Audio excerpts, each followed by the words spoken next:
Clozaril, which is an antipsychotic medication, and one of the side effects of an anticonvulsant or of that particular antipsychotic is that when you get above a certain dosage level, seizures are a possible side effect. And prophylactically, we were giving an anticonvulsant to the study participants. But over time, we realized that people whose moods might have been a little bit, little wild, moderately movable within the range of acceptable mood changes, their moods tended to be more stable. So after a few months, they gave us the idea of doing research on using anticonvulsants simply as a mood stabilizer. So that is where we're at now. Not all anticonvulsants will do that. Dilantin has absolutely no impact on mood, but we'll cover specifically which ones do. Several of the anticonvulsants are very useful for reducing aggressive symptomatology. So if somebody is verbally aggressive, which happens much more often, and in the lesser likely cases, people who have been physically aggressive, can be treated quite competently with an anticonvulsant as a mood stabilizer, aggression addresser. Pain management, we have one or two anticonvulsants that can be used as a pain management medication. We'll talk about the details. And a very specific kind of pain management under migraine treatment. So the classes and individual medications as anticonvulsants, I just wanted to throw them up here. I'm sure you know about them. It's a very common problem with people who have developmental disabilities that they do have seizure disorders. So a lot of people are on anticonvulsants. So you know about them and you know the different kinds of anticonvulsants that are out there. But these are the general classes. The hydantoins, the succinimides, the benzodiazepines, which are technically an anti-anxiety agent. Technically, benzodiazepines are not an anticonvulsant, but clonazepam and clorazepate, both of them, have an added feature to them that bring them into the anticonvulsant class. And so we do generally refer to them that way, those two in particular. Carbamazepine, valproic acid, gabapentin, topiramate, felbamate, and phenobarbital. These are all anticonvulsants, and they're all in a similar class. The new warnings about anticonvulsants include some common sense clinical aspects that we have known about for quite a long time. Forever, we've known that you cannot make abrupt changes in an anticonvulsant. You want to make sure that any change you make in dosage is done gradually. So you start the person at what you think might be a reasonable dose. You don't want to overwhelm them. You don't want to overwhelm their systems. So you're kind of calculating what would be a reasonable dose. And then you change your doses very slowly. You have to give the body a chance to adjust to what's going on with that kind of stimulation and lack of stimulation in the brain, or blockage of stimulation. So any change that we make needs to be done in a gradual, careful manner. The problem with that, we know for a fact that anticonvulsants do not flip around easily within a human body. We know for a fact it needs to be done very slowly. The problem is that what if the person refuses their medication at the time it should be given? And the timing is extremely important with anticonvulsants. If you're supposed to take it, let's say at 8 o'clock in the morning and at 5 o'clock in the afternoon, and the person doesn't get up at 8, several days during the week, do you change the dosage to noon, and then do you move the 5 p.m. dosage later in the evening, let's say 8 p.m. or hour of sleep? There's considerations in that. It cannot be done spontaneously. So you have to know your clients very well and know what are their propensities. I have somebody who routinely sleeps through breakfast. She does not like to get up early. And the residence lets her do that. And, she stays up kind of late. So she has a normal awakening during the day. So the anticonvulsant, when it was first prescribed, it was put at a very early hour during breakfast time. and that just wasn't going to work for her. So right away we changed the time that it was going to be given and made those adjustments so that we wouldn't have to make an abrupt change later or make any change whatsoever later, because we know who she is. So that's important information that you can share with the prescriber for when medication is going to be given and what happens with them after they take their anticonvulsant. In general, anticonvulsants have either sedating side effects or more of an activating side effect. More likely they're going to be sedating side effects. And you don't want to be giving them their anticonvulsant just before they go to program, and the program staff or their sheltered workshop staff have mentioned that they're sleeping or they're just so tired that they're not really involving themselves in groups or in activities. So that's something that you need to tell the prescriber so that the prescriber can start out at a very reasonable time for these medications. So no abrupt changes. Something else on the abrupt change category, which is a new warning for us, is that anticonvulsants, whether they're used as a mood stabilizer, a pain management medication, or an actual anticonvulsant, has that anticonvulsant feature to it. It's calming down and slowing down some of the firing that's happening in the brain. So that can destabilize somebody's mood. If their mood was stable and all of a sudden they're put on an anticonvulsant for whatever reason, that can disrupt somebody's mood, especially somebody who has Fragile X syndrome, somebody who has autism, or they're on the autism spectrum, but they have some fairly significant and notable social features to their diagnostics. Those people tend to be a little bit more disrupted by the mood changes that can happen with anticonvulsants. So you don't want to put somebody on an anticonvulsant, or you don't want to change what's going on with them when they're going to have a lot going on. Their sister's getting married, or they're going to be going to a new program, or they're moving to a new residence because one of their group homes is closing. These disruptions don't need to be layered up with more changes. Tapered dose reduction is extremely important with an anticonvulsant, regardless of what the purpose is of the medication, what the diagnostic frame is for it. We want to have the dose changed in such a way that the stimulation blockage in the brain that the medication does is slowly adapted to over time.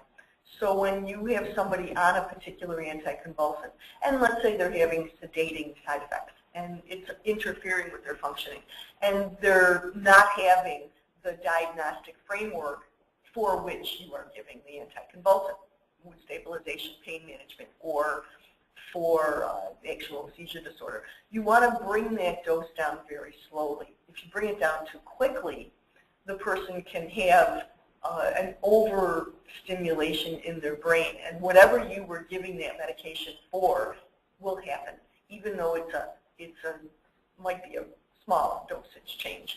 It has to be very tapered for this population. They're very sensitive. Regular checkups, things like gastrointestinal problems, urinary tract problems, mononucleosis.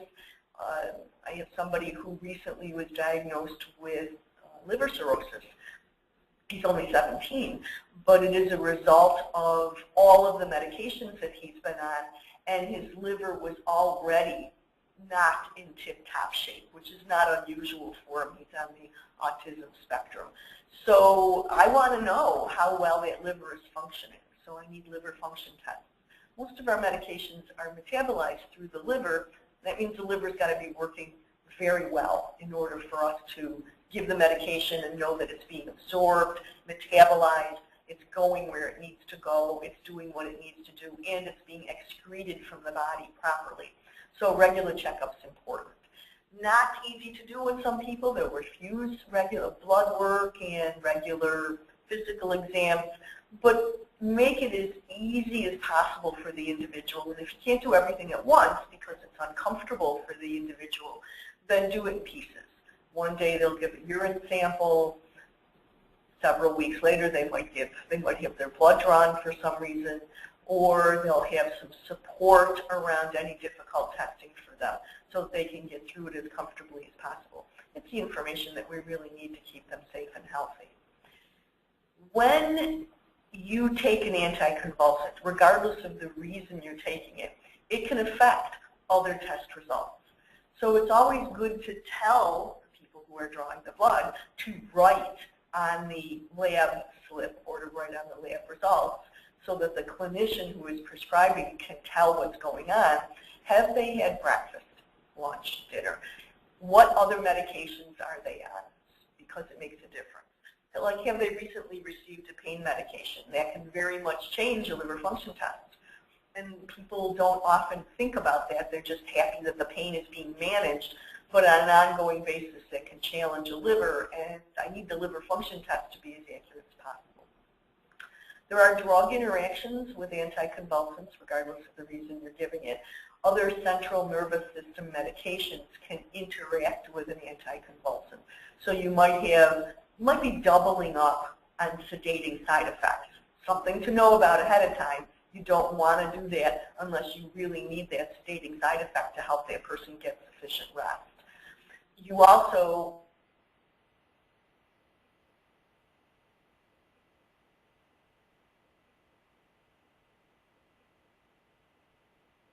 and it can be a problem.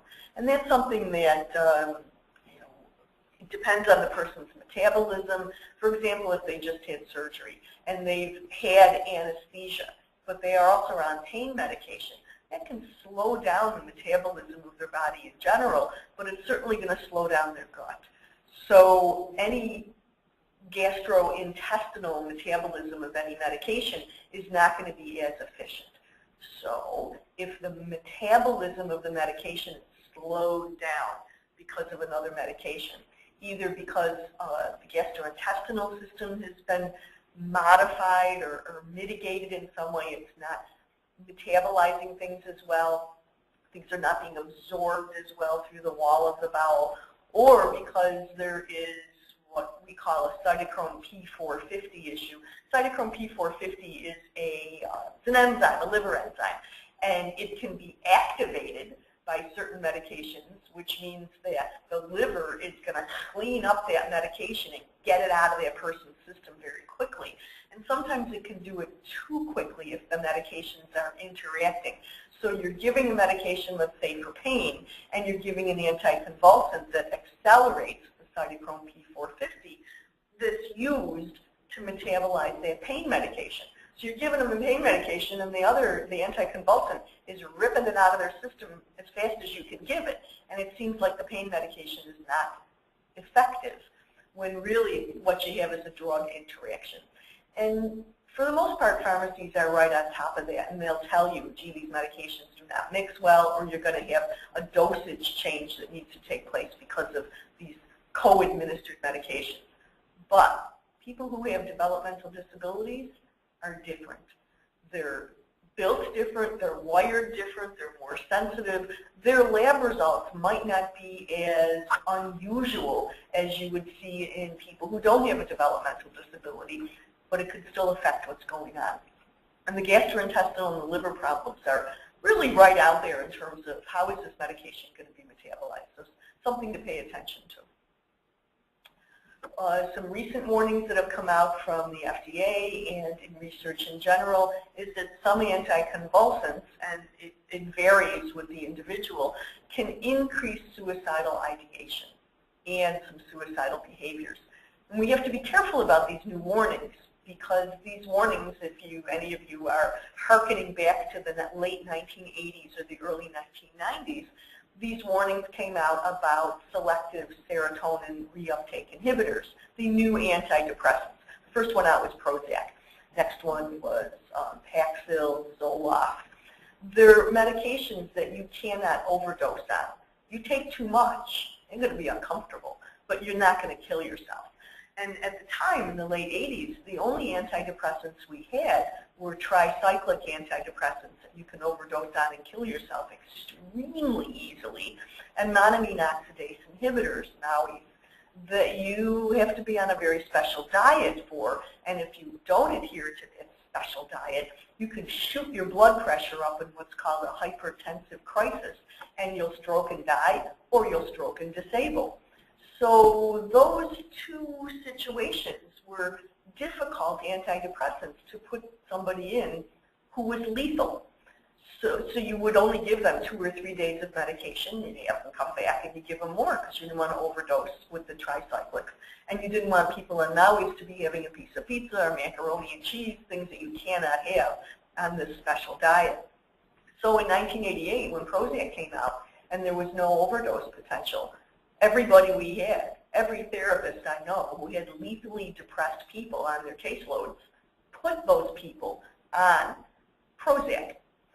The interpretation by the lay community was, hey, these people became suicidal because they were on these medications. And it's like, no, it was the other way around. We put them on those medications because they were lethal, and they can't hurt themselves with these medications if they were prone to overdosing. But it took 9 FDA hearings to clear that up, and about 5 years. So it was misrepresented by people who are not scientists, people who are not clinicians, and it was misunderstood. This is a recent new warning, and I don't know whether it's a misunderstanding or whether it's clinically very relevant. I haven't had any issues in my practice, and my colleagues have not reported any suicidal ideation increases or certainly suicidal behaviors from the use of anticonvulsants.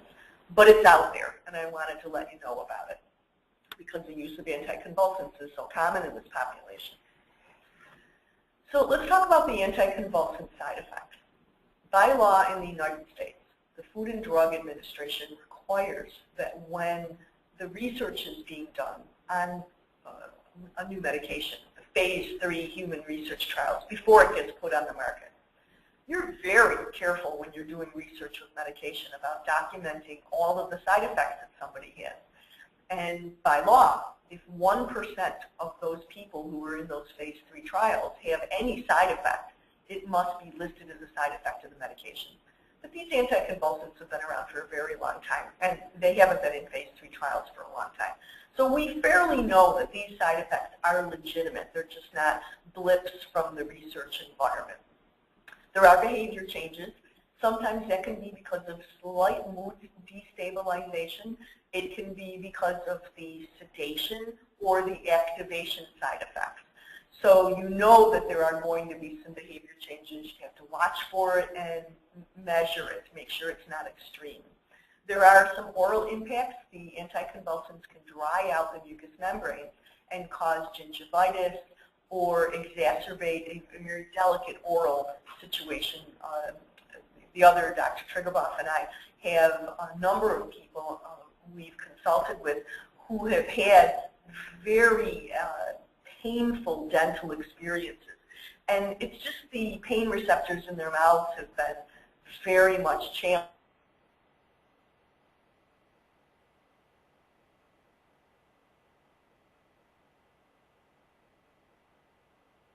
There's going to be an oral impact and try to head it off. There are some facial changes that happen with some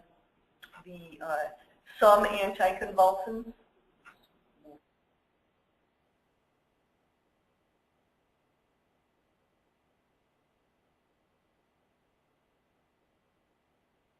You've seen this a number of times, is that the features tend to get a little larger, the facial features. So you're going to see their expression is going to be slightly different, and just in general, they're going to look a little different. There might be some weight gain or some water retention, and that might be more around the facial area. So you're going to see some enlarged facial features. Hair issues, especially with Depakote and Tegretol, people lose their hair. And if somebody has an immune problem, if they have an autoimmune disease, if they have lupus, or if they have antiphospholipid antibody syndrome, about 30% of people who have these autoimmune disorders can become allergic to their own hair follicles. So they're going to have hair loss, and sometimes it is a perfect circle of alopecia, of a bald spot. You're like, where is this coming from? And it grows back, and it moves around the head. But if the person's on an anticonvulsant, there can be a general thinning of their hair that has nothing to do with their autoimmune disease. And it can be treated in a number of different ways. It can be quite distressing to somebody who is really aware of how they look and they're aware of how much hair they're losing. It can be distressing. There are some age-related changes. Older people, especially people who have developmental disabilities who are older, are very sensitive to all of the side effects in general. They're going to be much more accentuated with people who are over, I'd say over 50. Although as disturbing as that is to me, that would be considered an older person, so be it. So there's going to be more sensitivity to all of these side effects for people who are over 50. The gastrointestinal changes, side effects that can happen is that they can be constipated or have diarrhea or have nausea, and these things can happen with people who have developmental disabilities anyways, because their GI systems are just not built the same, and they have a lot of challenges in that regard. So you need to kind of keep an eye on what's going on with their gastrointestinal systems, know whether they have a predisposition towards constipation or a predisposition towards diarrhea, and focus on any changes that are going on when they're put on an anticonvulsant or when the dose is changed. There are sleep changes that usually goes along with whether it's a sedating or an activating anticonvulsant. As you can imagine, sedating makes them sleep a little bit longer, and they might sleep during the day. They might take more naps than usual. Pain is different on certain anticonvulsants. An actual side effect of one anticonvulsant called Neurontin is that it changes the perception of the pain. The person actually still has the pain, but the perception of the pain has changed such that it's not as distressing, it's not as intrusive into their lives, and that's one of the reasons why we give Neurontin as a pain management medication. Solar sensitivity, this is common with a lot of medications. They're going to be more sensitive to the sun. They're going to get more sunburns. Some people will get almost like a petechiae looking rash, a red, splotchy, tiny little red dot rash, and it itches. Or some people have some very purple red sunburns. It's always good to keep long sleeves, big hats, big brimmed hats on people, even in the warm weather. They need to be covered up as much as possible. And you need to be aware of the common misperception that when it's cloudy, you can't get a sunburn. And actually, when it's cloudy, you can get some worse sunburns because many of the filtering that's going on with the clouds themselves are not doing as many favors. So solar sensitivity is a regular problem. People need to wear sunscreens or cover up. Muscle twitching can be a side effect with anticonvulsants, because remember the major feature of it is to change the electrical conductivity of what's going on in the brain, and it does have some impact on the motor neurons, what's going to make your muscles work. So sometimes muscles might just jump. They might not be in full spasm, but they can fire in such an unusual way that it makes the person move in a certain abrupt way, which can be a problem for other things that are going on in their lives. So these are the general side effects of anticonvulsants. Not hugely problematic, but something that we need to keep track on because so many people who do have developmental disabilities are taking anticonvulsants. But these are the side effects that need intervention. The prescriber needs to know right away if any of these are happening. If the person becomes clumsy, and a clumsy that's not typical for them, and where it's generating from as a side effect is that muscle twitching feature is now being more homogenized across their nervous system. So it's interfering with their large muscle groups like their legs and their back and their arms. And so they're going to be bumping into things because their muscles are just not moving the way they normally should. I need to know about that. So clumsy is a good observation that can be communicated to the prescriber. Slurred speech is also a very important one because it can indicate a problem with the tongue, which is an enormous muscle. It's not just what you see when people stick out their tongue. It widens and flattens and goes way deep into the throat and is attached in a very sensitive neurological way.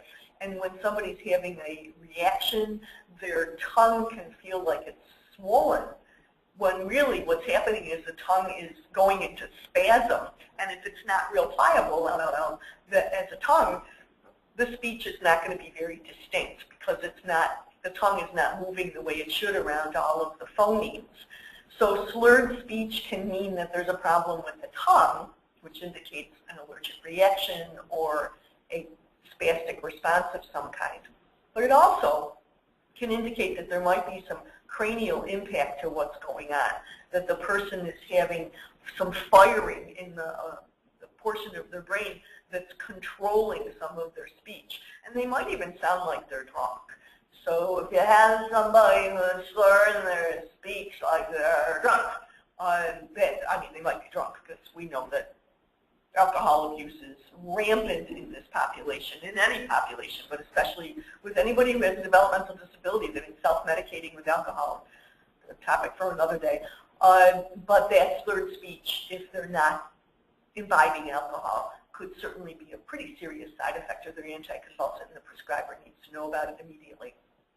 Trembling, because what's happening is not just a muscle twitch and not an allergic reaction, but their muscles are being affected in a regular kind of way. And the trembling is an indication that their motor neurons are being affected and their motor skills are going to be affected. And people who have a lot of motor challenges do not need something else on top of it. There can be vision and eye problems, more uncontrolled eye movements where the eyes just go and they roll up into the head or they roll off to the side, or the person really can't focus. They have blurred vision, they have double vision. These are important features to keep in mind, important side effects, vision and eye problems. Also, sometimes the vitreous in our eyeballs, the fluid that fills our eyeballs, can actually be affected by some of the medications. And it's not just anticonvulsants. Many medications will have certain, what are called anticholinergic side effects, where they dry up a little bit. And if you dry out some of the fluid that's in your eyeball, you're going to have a tougher time focusing. So you're going to have blurred vision as a side effect.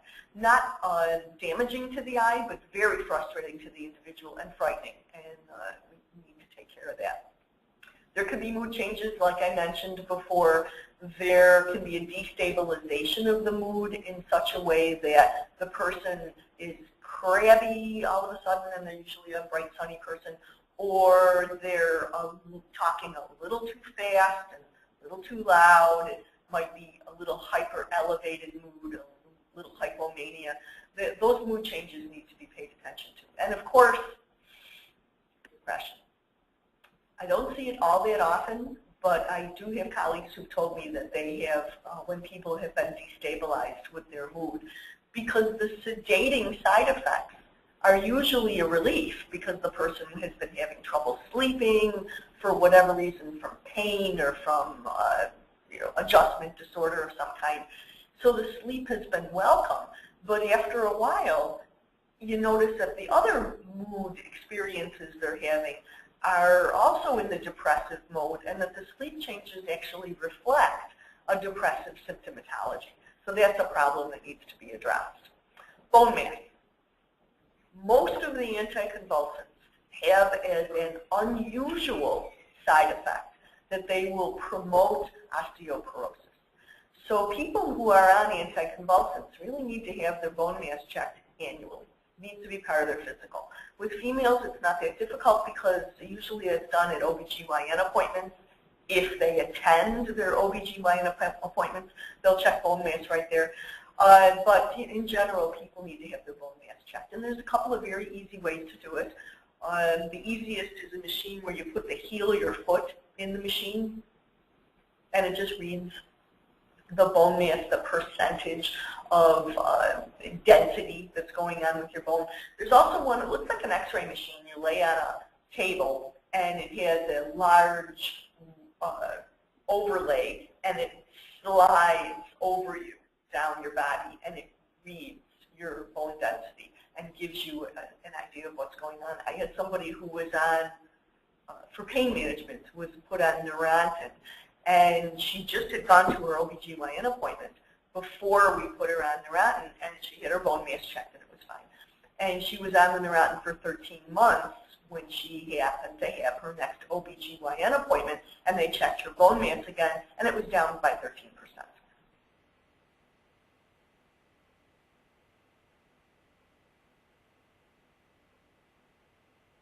You have developmental disabilities and more prone to osteoporosis simply because of their own physiology and metabolism, and many of the meds do challenge that even further, like an anticonvulsant can accelerate that process.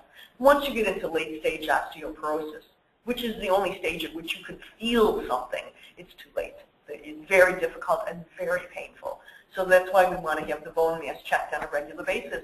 I'd rather catch osteoporosis early and try to rebuild than to have it in late stage when I'm trying to do more pain management around it. Many people, like 12% of people, will get a rash from certain anticonvulsants, and I know this has driven a lot of residential staff really into some busy activities because they see this rash and it's like, oh, it's the detergent, it's what they ate, and they're trying so hard to look for an environmental or a medical feature, which is very important to do, but when you come right down to it, it's a side effect of medication, especially Tegretol. Tegretol has exactly 12% of a rash rate, and the other one's slightly less. Enlarged glands, especially the glands here on the throat, and what happens with the enlarged glands is that once they are swollen, if the person has a chronic sore throat or chronic sinusitis, those glands will swell, and then they become actually pendulous, and they're always swollen. So you don't know anymore. Are those a recent swelling, or is it just the same old swelling that it's had?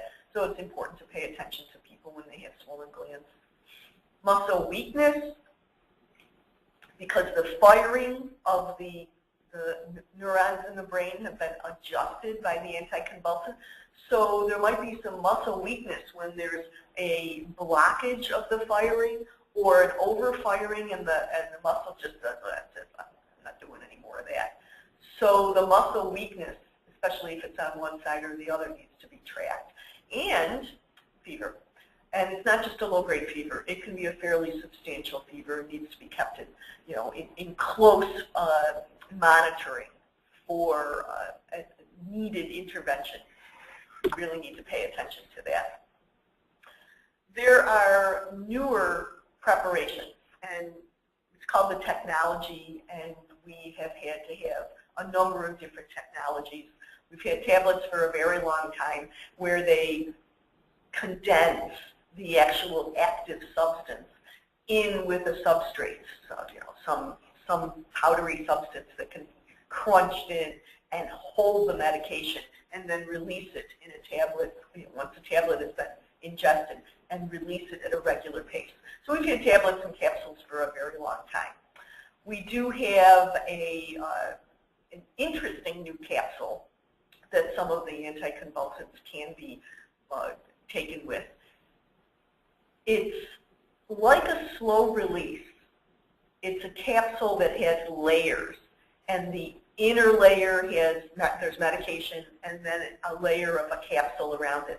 And in that layer are drilled microscopic holes with a laser, and they plug those holes with a substance that dissolves slowly over time.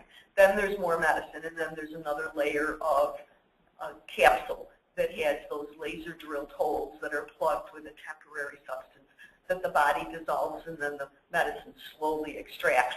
And then the outer layer, more medication, and then the outer layer of the capsule. It's a regular sized capsule, but there's a lot going on in it. Not a problem in terms of biometrics. It's actually better because you can gradually give a medication over a 24-hour period without having to administer it over and over and over again throughout the day. The problem is that you have to be very sure of the dose, that that person is going to do well with the dose, and they can't be in a state of flux with their condition, with their seizure disorder, with their pain disorder, with their migraines. It has to be very stable, that we know they respond to this particular dose throughout the day, and then you can give one of these special capsules. But you also have to let people know that that capsule, the one that has the laser drilled holes, doesn't dissolve. It's the plugging of the laser drilled holes dissolves, but the capsule layers themselves don't. So it comes out in the stool. And if people don't know that, they can be quite frightened by it. It's like, what is that doing there? You know, and it looks a little different. The colors are changed when it comes out in the stools. Of course, we have liquids. Liquids are a big boon, especially for people who have swallowing problems. But the difficulties with liquid is sometimes they're revolting. They're really difficult to eat. They taste terrible. Sometimes they fill it up with so much syrup and so much flavor that it's really over the top. And it's revolting to people who are sensitive to those sensory experiences. There are sprinkles. Sprinkles are fairly new with anticonvulsants, and you don't have to use it in the liquid form. It doesn't have a flavor whatsoever. And you can sprinkle it on pudding or applesauce or whatever they're eating, you know, whatever food they have. But you have to make sure that they're ingesting the entire substance. That if they have food that's kind of smushed around in the plate, you have to make sure that the sprinkles were totally ingested. So there's a number of ways to handle that, and I'm sure most of you have figured that out already. But you know, sometimes just putting something in a smaller container that you can really monitor that they've ingested the whole thing. Then there's a parenteral, what's called a prodrug. And a parenteral prodrug it's an interesting process. It's parenteral. Enteral means the gastrointestinal tract. So that would be capsules and tablets and liquids and sprinkles. Anything that you're going to swallow or anything that you're going to use as a suppository is used enterally. It's the gastrointestinal tract. Parenterally means outside of the gastrointestinal tract. And that means usually an injection. You put it, you inject it. So that is one of the newer preparations. Let's see if I can pull that up on this computer. Yeah, most of the brand new research on this, phenytoin is the one I'm referring to. It's called a prodrug because it's a precursor drug. It's not the phenytoin that people might have been taking, or maybe they've had very difficult responses to that particular form of Dilan. So they give this prodrug ahead of time. It's a precursor, and sometimes it can be easier to metabolize. You put it in the muscle doesn't react to it the way the gastrointestinal tract does, and it can be much more easily controlled and useful for people. So that's the whole anticonvulsant story. And certainly if you have any questions about that, please ask me at the end when we have the questions and answers. So let's talk about anti-hypertensives. The fact that people who have high blood pressure means that they can have it as a primary hypertensive state where their bodies are just built in such a way that they have a higher tensile aspect to their vascular systems and their blood pressure goes up. Primary hypertension is very common in certain groups, and people will tend to become more hypertensive as they age because you're really talking about what's the flexibility, what's the tensile strength of the walls of your vascularity. What are your veins doing? What are your arteries doing? And as you get older, they can become more brittle. But people who have developmental disabilities tend to age a little bit faster than the rest of us. So they might have that brittle aspect to their veins and arteries and even capillaries earlier in their lives. So you might see a primary hypertension in their 20s and 30s. Then if you add a high level of cholesterol, especially low-density lipoproteins, LDLs. Low density means that they're sticky and they're spongy and they glom onto the wall of your vessels. And if you have that kind of LDL that's too high in your system and whatever anti-hyperlipidemic you're taking to bring it down isn't really effective in doing that, that just means that the walls of your veins and arteries have this sticky, gloppy stuff along the side of it. And in order to get the blood through that sticky interference, there has to be more pressure behind it. And so that raises your blood pressure. The problem that happens when you do have high blood pressure is imagining the pressure going through a hose, pushing the water through a hose. And the hose walls, over time, become more brittle, or they become more clogged up with low-density lipoproteins, or both. And if the pressure is higher through that hose, it's going to be pushing harder on the wall as it goes through. So if it pushes harder against the low-density lipoproteins, it can break off a clump of it and send it someplace dangerous, like your head, so you have stroke. Or it can tear through the brittle wall of the veins and arteries, and you bleed out. You have an aneurysm. It weakens the wall of the vessel, and you have an aneurysm, and the person can bleed. And that can happen in the head. It can happen in the abdomen. It really just depends.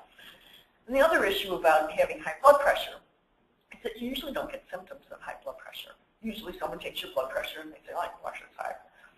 If it's only high when somebody, a medical professional, is taking the blood pressure instead of you taking it yourself, or you're taking it in the home, that's called white coat hypertension. And usually we don't treat that. We just take off the white coat and take their blood pressure. But if the hypertension is really durable and it's there all the time, what that means is that that pounding high pressure blood, which you do not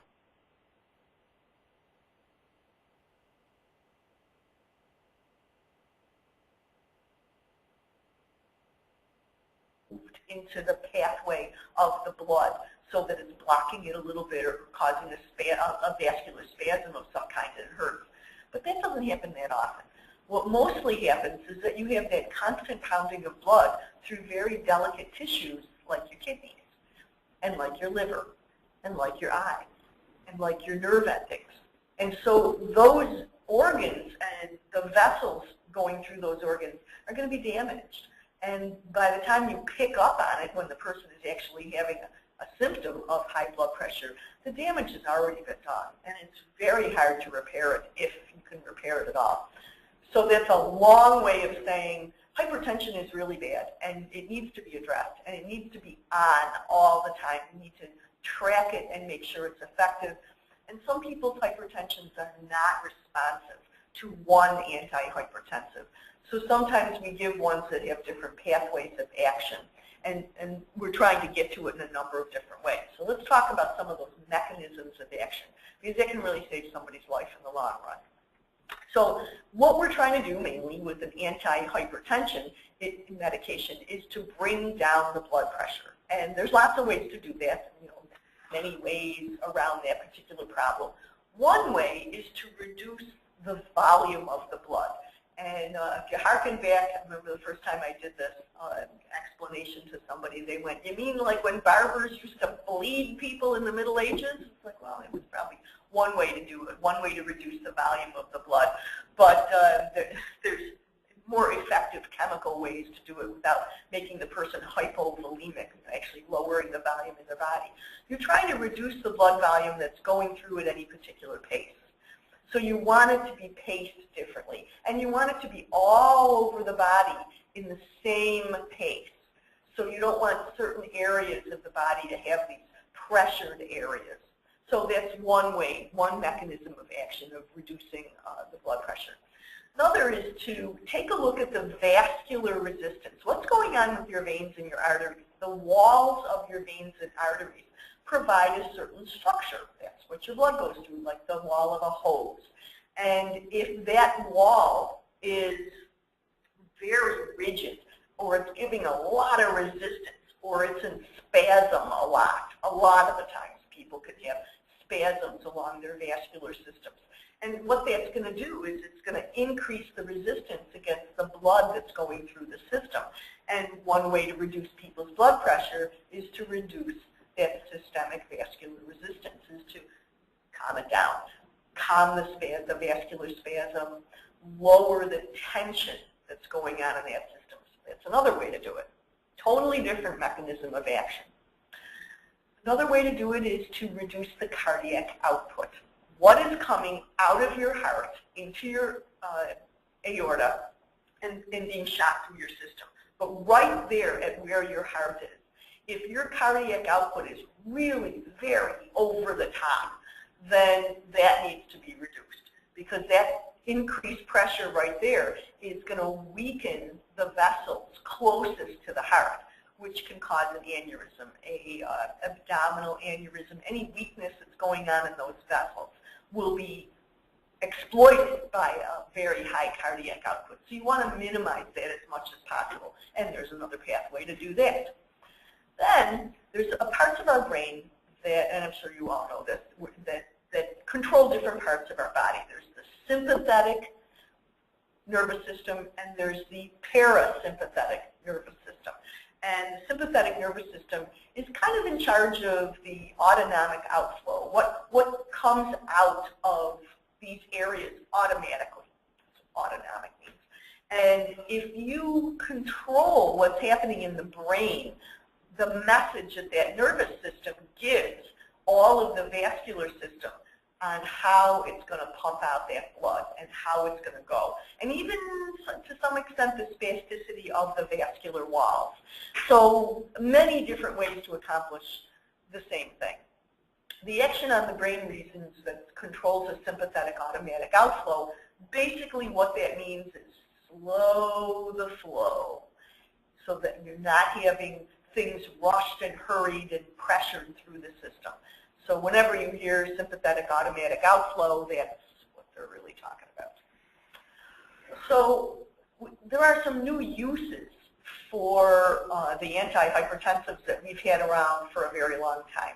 One of them is stroke prevention. Many people have a higher risk of stroke because of cigarette smoking, because of alcohol use, because of other substance use, because of familial propensities. Stroke prevention is a very important part of what we do. But people who have hypertension are at a much higher risk for stroke. So when you smoke cigarettes, that increases your blood pressure and your heart rate, for the time that you're smoking. But that up and down is a way to make the walls of the vessels rigid and even a little spastic in some.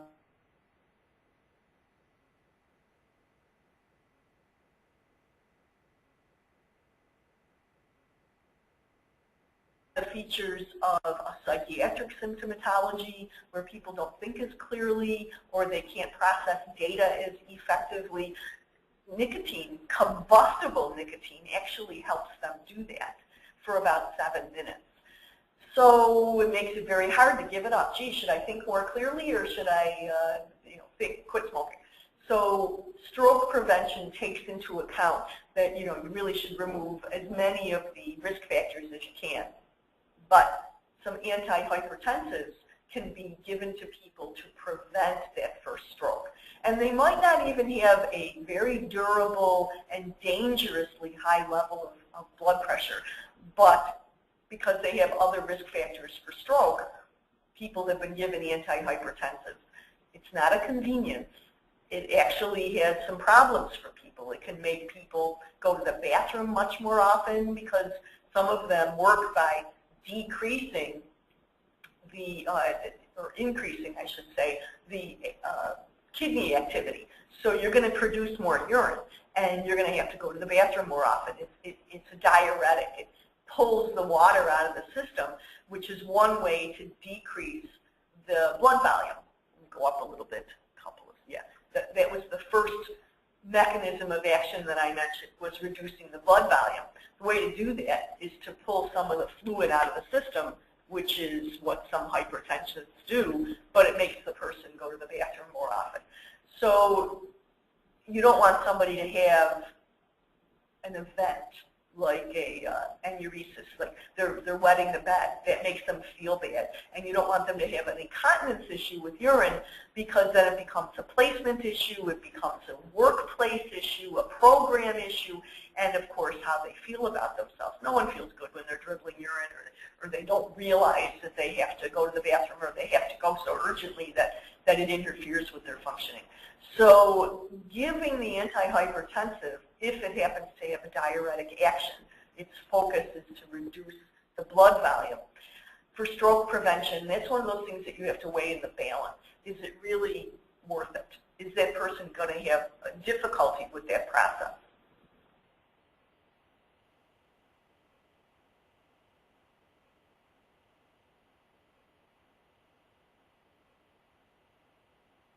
Or if they're still smoking, if they're drinking to excess, and to excess with this population doesn't really take a whole lot, tend to be kind of sensitive to alcohol use.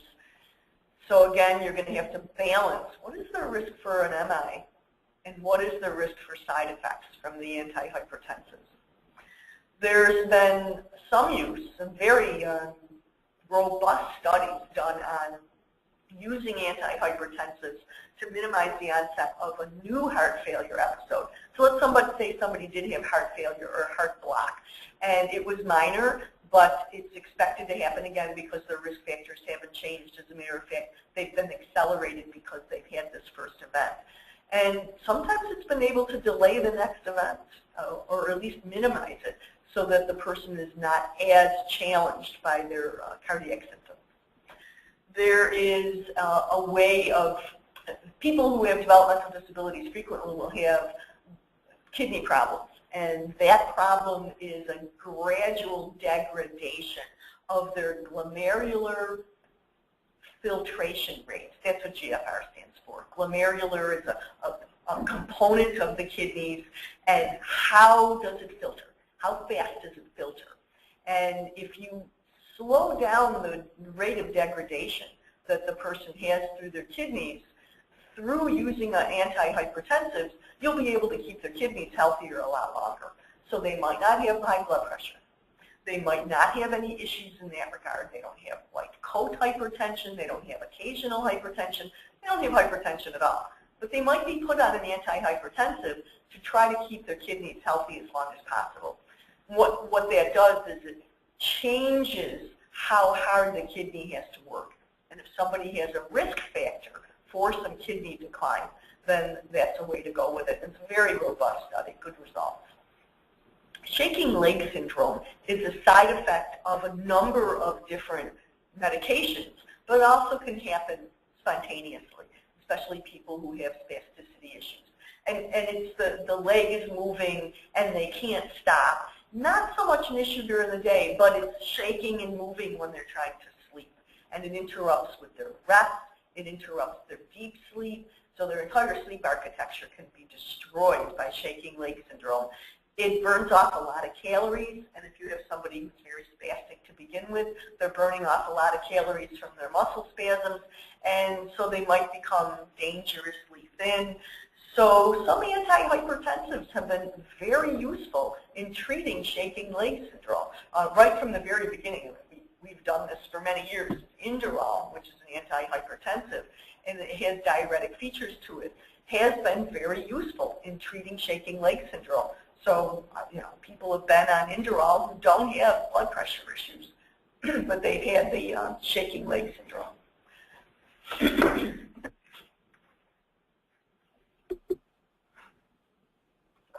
Let's talk about, that's the story with the antihypertensives. Excuse me, totally lost my voice there. Let me try to fix this. All right, so let's talk about antacids. We know that people who have developmental disabilities have a lot more gastrointestinal problems than people who don't. And I just wanted to raise the point that there are different categories of antacids, and to define them and to talk about what the differences are. And they're very important differences. And because a lot of this is over the counter, it can interfere with other treatments that we have. So as a pharmacological perspective, it really needs to be paid attention to. So these are the four main categories of antacids. There are prescription medications, and there are a number of them, and they have become far more common. The commercials on TV and the people who have certain side effects from other medication that cause them to have gastric problems, but also people who have developmental disabilities. And I might have mentioned this in the pain modules if you attended those, but I'll reiterate for those who haven't. People who have developmental disabilities, a variety of different developmental disabilities, have a problem that happens more than it does in the general population, where the cardiac sphincter, and it's called the cardiac sphincter because it's on the same level as your heart, it's the sphincter that happens at the top of your stomach. And your stomach, of course, has acid in it. But your esophagus, the tube that goes from your mouth down to your stomach, does not have acid in it. It's actually in the other direction. So the acid is supposed to be contained in the stomach. And usually what keeps it there is it's a low level of acid. It's not like a tremendous amount. But also the sphincter at the top of your stomach closes and keeps it all inside. But if you have gastric stomach, esophageal, the tube that goes from your mouth down to your stomach, reflux disease, or reflux disease, GERD, G-E-R-D, what that's talking about is the amount of acid in your stomach is too much. It's more than usual. And the sphincter at the top of your stomach is not very effective. It doesn't seal it off nicely.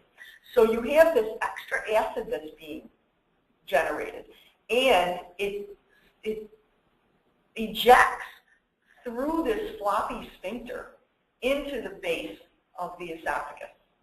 Gastroesophageal reflux disease, where it just refluxes out there. Well, the base of your esophagus does not want acid in it. It hurts. It burns. That tissue is not supposed to have that. And a lot of people who have developmental disabilities have GERD. They have an excess acid that's built up in their stomach, and they have floppy sphincters. And so it sloshes around and it causes pain. So you might see somebody doing what's called a parentheses movement, because they're trying to get things positioned in such a way so it's not so uncomfortable, so you don't have that acid pooling at the top of the sphincter and eating away and ulcerating, in some cases, those tissues. So there are a number of prescription medications that have been available in the past 15 years for GERD that were never available before. So that is one way of antacids being effective. There's also antacids that are available over the counter, OTC. And those are the chewables, or the gums, or the liquids. They're things that are not prescription strength, and they handle things at a much lower intensity level. There's chewable antacids that can be prescription or over the counter. Tums is very common. And a lot of times the chewable antacids will have calcium carbonate in them, basically chewing up a version of chalk or seashells. And that calcium is what calms down and absorbs the acid, so it makes it less problematic. And there's also antacids in pills and in capsules. So let's see. Basically, what we're trying to do with antacids is to decrease the total load of acid that an individual will have in their body at any one time. So it also decreases the amount of acid that can splash up and cause the pain. So this is what you use antacids for. You use it for heartburn. They call it heartburn because it's this painful feeling you have on the level of your heart, because it's happening at the top of the stomach and the bottom of the esophagus at the cardiac sphincter. The PPIs, the proton inhibitors, they acknowledge this predisposition to osteoporosis. We as the people who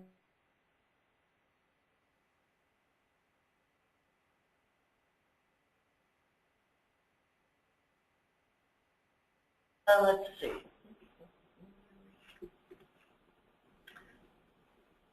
Let's see. Anything else about proton pump inhibitors? I'll get back to it. Histamine blockers. Histamine is a normal part of our reactive system. Histamine comes into effect when the body is challenged by something. And sometimes the heartburn can be treated by giving something that blocks the histamine, or in other words, is an anti-histamine. But there are only particular kinds of antihistamines that work. And the more proper term is histamine blocker. You don't want to have, you're not going to take a Sudafed for some of your heartburn. Might work, but most likely won't. Then you have to make a differential diagnosis. If there's no relief after days of treatment of using an antacid for heartburn, then you need to get it checked. And really 3 or 4 days, if the person is not feeling better, there's something else going on. Either it's more dire that there might be an actual ulceration at the bottom of the esophagus, or you can get something called Barrett's esophagus, and Barrett's esophagus can be very dangerous, and it's treated very differently. Or they might actually have a heart problem, a cardiac problem. People have very different responses to what's going on with cardiac problems. And we know now, after years of research, that women in general, and especially women who have developmental disabilities, have very different side effects or very different symptoms of cardiac problems. And it can just show up as heartburn. So the caution. We always have to be cautious about these things. Is select the right medication for the problem. The person's taking antacid for gas, for heartburn, for a problem like GERD, and in a few days is not feeling better, then it's not the right medication. It either isn't working or there's something else going on. It has to be differentially diagnosed. You assure the quality, because when you buy something over the counter, it's not going to be regulated like a pharmaceutical is. A pharmaceutical is very closely regulated by the FDA and by the pharmaceutical company's own quality management. They don't want to have a problem with a quality management lawsuit, so they make sure that things are really in good shape. But over-the-counters, alternatives, and complementaries, this is not a regulated industry, or it's minimally regulated. So you could be buying some over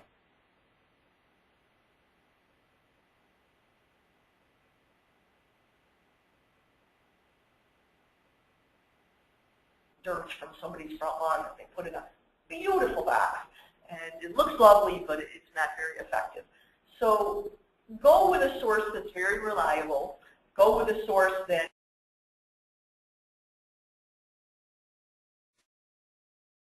focused more on the quality of the product, because that is their entire business.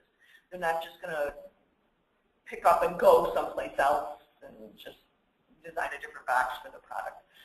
So quality by source.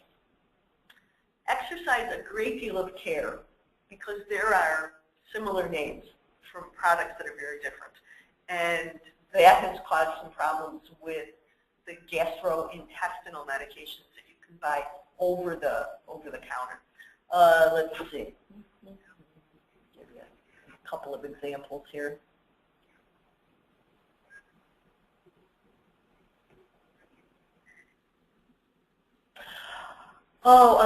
Examples of prescription medications: Prevacid, Prilosec, Acifex, Nexium, Protonix. But over Zantac. But you can keep in mind that you can buy Zantac over the counter, but the prescription Zantac is much more potent.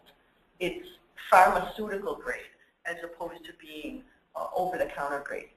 So you can't just interchange them. You have to be pretty careful about them. And there are some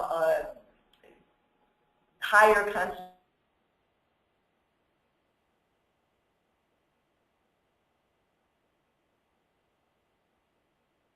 person who has developmental disabilities is really able to read those directions and is taking the proper amount. I can't even count the number of times I've gone to talk to somebody at, with their residents, and they're taking their antacid by just upending the bottle over their mouth and not measuring anything. As a nurse, that really creeps me out. But they think they have the proper amount in there. But you have to look and see what is the action, what is the intensity of the dose that they're taking, so that it's not being misused for the purpose. And you have to just acknowledge that there's medication interactions. More difficult to track when people are buying over-the-counters for themselves, but a general rule of thumb with antacids is that if you're taking something that coats the lining of the stomach, that means that as the stomach lining is coated, anything that you're taking by prescription that it needs to be absorbed through the lining of the stomach isn't. It's not going to happen. So you either take the medication that is absorbed through the lining of the stomach first and wait a half an hour, 40 minutes, and then take the medication that coats the lining of the stomach, or don't take the medication that the stomach, that coats the lining of the stomach, because it's just going to interfere with prescription medication. Having said that, there's also some non-antacid, non-gastrointestinal medications that people take for health purposes. So there are some oily substances that you take that go through the stomach just fine. They don't line the stomach, but they line the bowel. And some medication gets absorbed through the bowel lining. So there has to be some awareness of what people are using. What are they buying over the counter? What are their family and friends giving them? What are they just taking because they're trying to self-medicate?